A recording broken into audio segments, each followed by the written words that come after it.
Have you ever offered 5 Jozzers for someone's shiny mommy and give them an overpay according to the value list? Just for them to say no. And you start going into a fit of rage and throw a baby tantrum wondering why everyone is so greedy wanting so much overpay.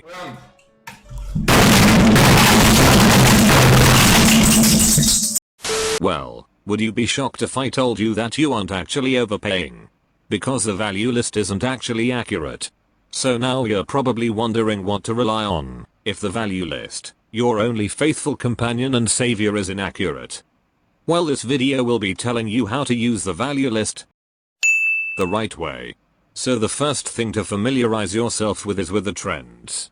Stable is the go-to trend that you'll see most of the time for a lot of units.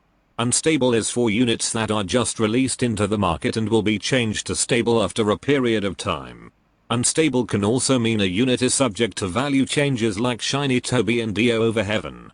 The other trends are kind of useless and a pile of shit because they are either never used or used for one unit on the value list only. Now for the actual value list itself, oh boy. For the most part, every unit from C- to A- tier are accurate, so you can trade with these around here. Anything above that is where the value list starts to fall apart. A prime example would be Homura. Homura is stated to be 450 value, but she is able to get shiny Yoshina right now, which is worth 475 value.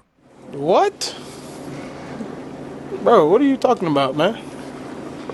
Jozzo, on the other hand, is 385 value but can't even get something like a shiny weather report, which is worth 325. Why? This is because demand is a key factor to determining how much a unit gets. Homura has a demand of 6, but in my personal opinion the demand should be 8 or 9. If a unit is wanted by a lot of people, people will overpay to make sure that they get that unit first. On the other hand, Jozzo's demand is only 2. Traders do not like to spend time holding on to the unit that is hard to trade away, so they only want the unit if it's cheap. The value list is inaccurate in a sense that they fail to divide demand and value into a category of its own. Meaning that demand should only determine how frequent the unit gets traded or sought after.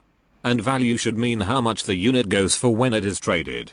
What you see now is the lower the unit's demand is, the less value it gets than what is displayed on the value list. Vice versa. And not just that, when you trade up more and more and eventually make your way into the A+ tier, you will find out that you'll have to overpay for every unit even though the demand for them isn't really outstanding. Here is the main problem with this. If you are giving someone a shiny Shizu and a shiny Yoshina, which is added up to a total of 1250 value for a shiny mommy for example, and shiny Shizu pulls an overpay of 200 and shiny Yoshina pulls 100 extra. In reality, your offer is worth 1550 value based on the total they get if you downgrade them into smaller units. Which in comparison to mommy's 1350 value, you've given much more than what shiny mommy gets. Right? Well, no. Bruh.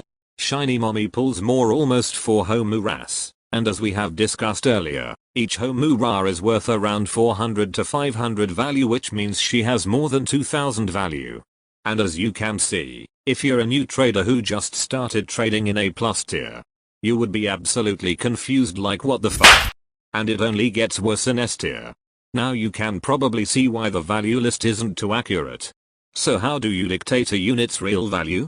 My advice would be to look through all the trading channels in the Discord server and see what people are willing to give for certain units. You can make a rough estimation based on the offers and trades that they are looking for. This can backfire sometimes, so I do not recommend you to do this all the time. A better solution would be to join the Anime Adventures Wiki server.